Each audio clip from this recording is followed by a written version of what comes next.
पिछले कुछ दिनों से देश से रोहिंग्याओं को बाहर निकालने का काम लगातार जारी है। कई राज्य इस काम को कर रहे हैं, लेकिन पिछले दिनों चंद रोज पहले 43 रोहिंग्याओं को पकड़ा, उन्हें बस में बैठाया और उन्हें डिपोर्ट कर दिया गया म्यांमार के बॉर्डर पर, जिसे लेकर सुप्रीम कोर्ट में एक याचिका गई। उस याचिका में कहा गया कि उन रोहिंग्याओं को वापस बुलाया जाए, पूरा सम्मान दिया जाए, 50 लाख रुपए मुआवजे के तौर पर भी दिया जाए।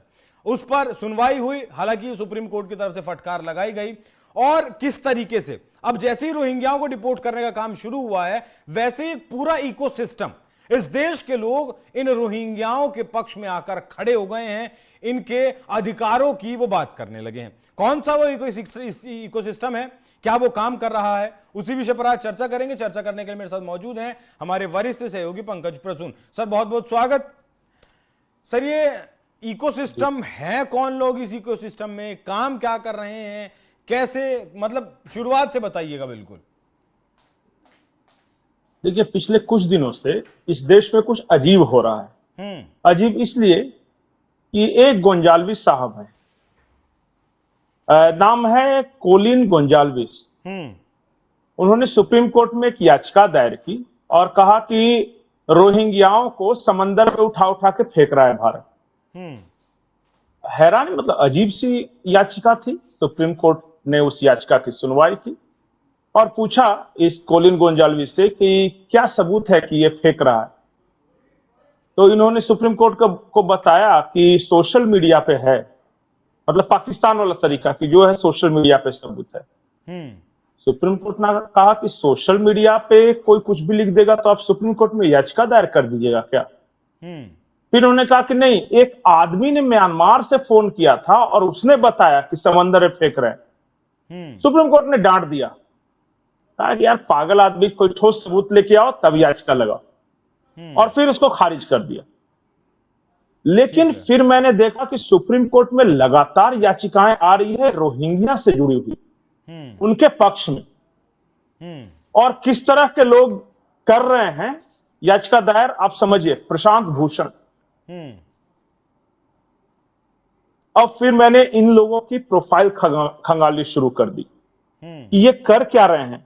लगातार प्रशांत भूषण हो, कोलिन गोंजाल्विस हो, पामेला फिलिपोज हो, हर्ष मांदर हो, ये सब मतलब रोहिंग्या को लेके अजीब सा माहौल बना रहे, जैसे कि बहुत रोहिंग्या के साथ अत्याचार है, वो हमारे मेहमान थे, दामाद थे देश के, और उनका अपमान हो गया तो देश का अपमान हो गया। अरे भाई, जबरन अवैध तरीके से घुसपैठ करके आया है, उसको वापस उसके देश भेज डिपोर्ट कर रहे हैं। ये तो कोई भी देश करता है ना। अगर आप अमेरिका में चले जाइए तो वो डिपोर्ट ही करेगा ना, अगर गलत रास्ते से चले जाइएगा तो। ट्रंप भी कर रहे हैं ये काम, ठीक है। पर कहानी सिर्फ इतनी नहीं है कि ये कर रहे हैं। मैंने आपको एक पोस्टर दिया है, breaking the silence, justice for Rohingya refugee. 19 मार्च को प्रेस क्लब ऑफ इंडिया में 4 बजे ये लोग प्रेस कॉन्फ्रेंस वगैरह करने वाले हैं। ये माहौल बनाने का इनका पुराना तरीका है, ठीक है। और फिर और थोड़ी तहकीकात की तो मुझे एक तस्वीर मिली जो कि मैंने दिया था। वहां पे उस तस्वीर में आप देखिए कि जो अमेरिका है वो म्यांमार में रोहिंग्याओं के लिए एक रिफ्यूजी कैंप बना के और समझे रखा उनको राहत प्रदान कर रहा है। ये वो सामग्री की तस्वीरें हैं। हाँ, वो जो दे रहा है ये सेफ जोन एक तरह से बोल सकते हैं कि वो बना रहा है। और नॉर्थ ईस्ट के जो एम्बेसडर है ट्रेसी एंड जैकब्सन, वो सारा कुछ देख रही हैं। नॉर्थ ईस्ट के एम्बेसडर हैं अमेरिकन, ठीक है, वो सारा कुछ देख रही है। नाम है उनका एम्बेसडर ट्रेसी एंड जैकब्सन। अब 1980 के दशक में अफगानिस्तान में कुछ कुछ ऐसा ही हुआ था। वहां जो आज हम जिन्हें तालिबान कहते हैं या मुजाहिदीन कहते हैं, इन लोगों के लिए एक सेफ जोन बनाया गया, इन्हें रेडिकलाइज किया गया, पाकिस्तान में कई मदरसे का निर्माण किया गया, और फिर बाद में क्या हुआ पूरी दुनिया जानती है। अब आइए सीधे रोहिंग्या पर क्या हो रहा है। आपको पता है कि भारत से सटा हुआ, बांग्लादेश से सटा हुआ एक प्रांत है म्यांमार का, जिसका नाम है रखाइन प्रांत। जी। रखाइन प्रांत में 2 इंसर्जेंट्स ग्रुप हैं, एक अराकान आर्मी है और एक अराकान साल्वेशन आर्मी है। और अराकान साल्वेशन आर्मी जो है वो रोहिंग्याओं का संगठन है, रोहिंग्या मुसलमानों का। तो भाई रोहिंग्या मुसलमानों के खिलाफ कुछ अत्याचार हो रहा होगा, उन्होंने विद्रोही गुट बनाया होगा, छापेमार युद्ध कर रहे होंगे, ये लगेगा लोगों को।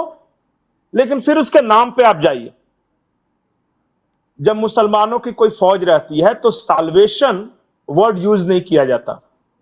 अराकान साल्वेशन आर्मी का मतलब, साल्वेशन जो है ना क्रिश्चियन लोग इस्तेमाल करते हैं।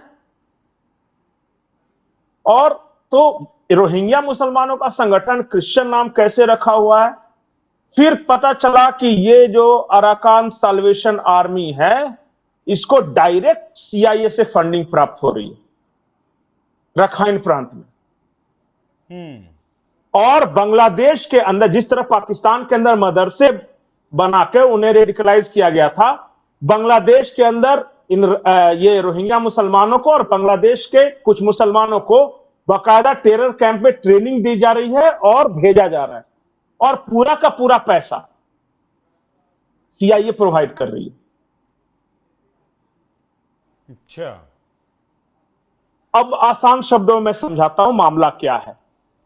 रखाइन प्रांत में रेयर अर्थ मिनरल्स हैं, ठीक है, उस पे ट्रंप की नजर है। Drill baby drill, drill baby drill, उसमें नेचुरल गैस के, नेचुरल गैस का वहां पे बहुत बड़ा भंडार है।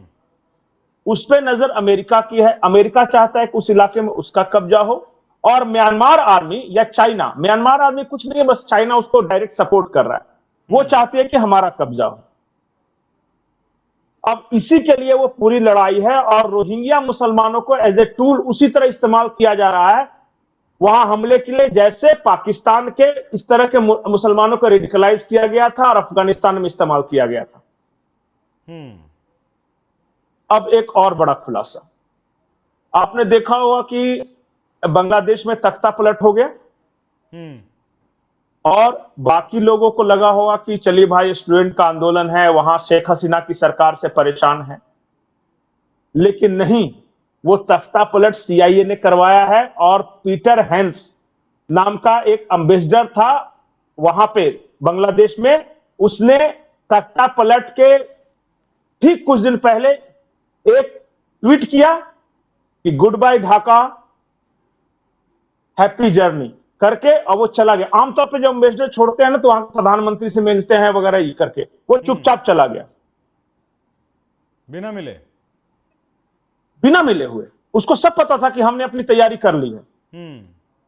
उसके बाद तख्ता पलट हो गया। और ये तख्ता पलट सिर्फ सेंट लुइस आइलैंड के लिए नहीं हुआ था, वो उनका जो चिटगांग जिला है वहां से लेकर जो म्यांमार बांग्लादेश का बॉर्डर है, चिटगांग में ये एक अपना नेवल बेस बनाना चाहते थे अमेरिका।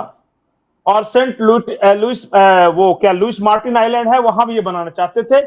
और उस जगह को, लुइस मार्टिन आइलैंड को चाइना को दे रखा था ये शेख हसीना ने। भारत की भी कंपनियां गई थी, ओएनजीसी ने वहां ऑक्शन किया था कि गैस निकालने के लिए, ओएनजीसी को भी नहीं मिला। चाइना की एक कंपनी थी, उसने भी ऑक्शन किया था, नहीं मिला। मतलब ये अमेरिका की कंपनी ने भी ऑक्शन किया था, उसे नहीं मिला, लेकिन चाइना की कंपनी को मिल गया।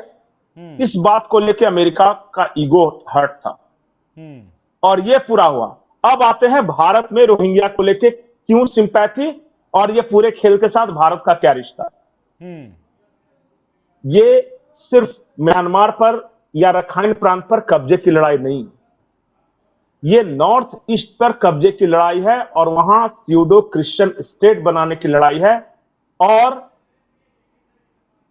अराकान साल्वेशन आर्मी उसका अहम हिस्सा है। बांग्लादेश और ये दोनों, बांग्लादेश में जो जमाते इस्लामी बांग्लादेश है ना जी, आज बांग्लादेश की सत्ता वो चला रहे हैं, वो स्टूडेंट नहीं चला रहे हैं।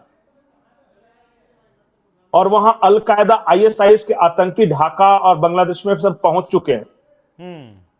और ये सारे मिलकर नॉर्थ ईस्ट इंडिया और म्यांमार का कुछ हिस्सा मिला के अपने लिए स्यूडो क्रिश्चियन स्टेट बनाना चाहते हैं, जहां पे अमेरिकी सेना का बेस हो।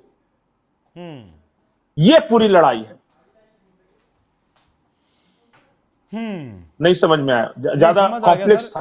मैं सोच रहा था कि जिस तरीके से यूनुस ने चाइना में जाकर कहा नॉर्थ ईस्ट लैंडलॉक्ड कंट्रीज हैं, फिर अब चाइना का व्यापार वहां आना, अब फिर नॉर्थ ईस्ट को लेकर बयान देना, तो मतलब एक पूरा गेम प्लान है, लंबे वक्त से किया जा रहा है, लंबे वक्त के लिए किया जा रहा है। सारी लड़ाई वहां अकूत भंडार जो नेचुरल गैस का है उसके लिए है। और अच्छा, भारत क्या करेगा इन्हें रोकने के लिए? भारत एक और है, अराकान आर्मी वहां है। अराकान साल्वेशन आर्मी नहीं, वो बौद्धों का संगठन, बौद्धों का, और हाँ बौद्ध लोगों का है। और बौद्ध लोगों की वहां यही था वहां से, बिल्कुल वहां डेमोग्राफिक चेंज को लेके वो अपना प्रदर्शन कर रहे हैं, और वो वेल डिट ऑर्गेनाइज्ड संगठन है। उन्होंने एक ऑफर भी दिया था कि आप रखाइन प्रांत को इंडिपेंडेंट घोषित कर दो या भारत का एक स्टेट घोषित कर दो, और उसके बाद हर तरह से हम आपके सहयोग के लिए तैयार। अच्छा, वो भारत में मिलना चाहते हैं? ऑफर दिया था उन्होंने पूरा रखाइन बौद्ध लोगों ने, जहां तक उनका कब्जा है, और बांग्लादेश के पूरे बॉर्डर पे मणिपुर से लेके, और बिल्कुल आप जाएंगे ना तो वो क्या नेफ रिवर है वहां से, और जो टेकनाफ जो पेनिनसुला है, सब पे लगभग उन्हीं का कब्जा है। देखिए बिग गेम होते हैं ना, तो संभव क्यों नहीं है, उनका कब्जा है, वो भारत में विलय के लिए तैयार हैं। गट्स तो इंडिया को दिखाना है ना। रखाइन प्रांत आज अराकान आर्मी के साथ हाथ मिला के क्यों नहीं ये कर सकते? नहीं, गट्स तो सर बलूचिस्तान वाले टाइम पर इंडिया नहीं दिखाया था। नहीं, अब दूसरे हर टॉपिक को एक दूसरे के साथ मिक्स नहीं करेंगे, लेकिन यहां पे देखिए हम सारा ध्यान यही पाकिस्तान या उस पे लगाते हैं। बांग्लादेश में एक बहुत बड़ा ग्रेट वॉर चल रहा है, और उसमें चाइना भी इन्वॉल्व है, उसमें अमेरिका भी इन्वॉल्व है, भारत के स्टेक्स लगे हुए हैं। देखिएगा कुछ बहुत बड़ी खबर आएगी। मैंने कहा था ना, अभी अभी भारतीय फौज ने वहां एक कौन नदी है उसके नाम पे एक अभी वॉर एक्सरसाइज किया है, तीस्ता पर। हाँ, तीस्ता प्रहार, ऑपरेशन तीस्ता प्रहार नाम से वॉर एक्सरसाइज किया है, और बहुत बड़ा वॉर एक्सरसाइज था। वो संदेश दिया है बांग्लादेश बंगाल को। में वो क्या कर रहे हैं, किसको संदेश दिए हैं, जिनको दिया है वो समझ रहे हैं। कूटनीति में सारी चीजें बताने के लिए नहीं होती है, कुछ समय पर छोड़ देना चाहिए। देखिए आज का भारत अमेरिका या चीन से डरने वाला भारत नहीं है। अगर तुम हमारे हितों को नुकसान पहुंचाओगे तो फिर तुम भी अंजाम भुगतने के लिए तैयार रहना, चाहे तुम अमेरिका हो या CIA हो या चाइना हो या कोई भी हो। हाँ, नहीं, अब ये देखने का वक्त चला गया। अब जो हमारे साथ जैसा करेगा वो वैसा ही भरेगा। अपने यहाँ के लेफ्ट इकोसिस्टम इन रोहिंग्याओं के प्रति सहानुभूति पैदा कर देश के अंदर कुछ करने की कोशिश कर रहे हैं। सावधान रहिएगा, सतर्क रहिएगा। मैं बता रहा हूं कि अगले इन रोहिंग्याओं के मसले पर देखिएगा भारत में ये कोलाहल पैदा करने की कोशिश करेंगे। इनसे होगा तो कुछ नहीं। ये जब किसान आंदोलन के नाम पे सिखों को नहीं भड़का सके, जब CAA NRC के नाम पे देश के मुसलमानों को नहीं भड़का सके, तो बांग्लादेशी रोहिंग्याओं को कितना भड़काएंगे या उन्हें हिंसा के लिए कितना प्रेरित करेंगे मुझे नहीं पता, लेकिन प्रयास इनका जारी है। प्रयास भले कितना भी जारी रहे पंकज जी, लेकिन कर नहीं पाएंगे, क्योंकि सुप्रीम कोर्ट ने भी कहा है कि ये कोई धर्मशाला थोड़ा ही है कि कोई भी आएगा और कोई भी यहां से जाएगा। और वाकई में इस चीज को बहुत गंभीरता से लेने की जरूरत है, क्योंकि भारत कोई धर्मशाला नहीं है। बाकी अमेरिका भी अब ये समझ ले, चाइना भी अब ये समझ ले कि जिस भाषा में आप बात करेंगे उसी भाषा में जवाब दिया जाएगा। अब भारत पहले वाला भारत नहीं है। जितना आप लोगों को जो कुछ करना था वो कर चुके, अब भारत अपने हिसाब से चलेगा। पंकज जी बहुत बहुत शुक्रिया, बहुत बहुत धन्यवाद आपका। ये जो भीतर ही भीतर घुन की तरह लगाया हुआ है रोहिंग्याओं को इस देश में, इनका पर्दाफाश करने के लिए। दर्शकों, आपकी इस विषय पर क्या राय है, कमेंट कर जरूर बताइएगा। नमस्कार।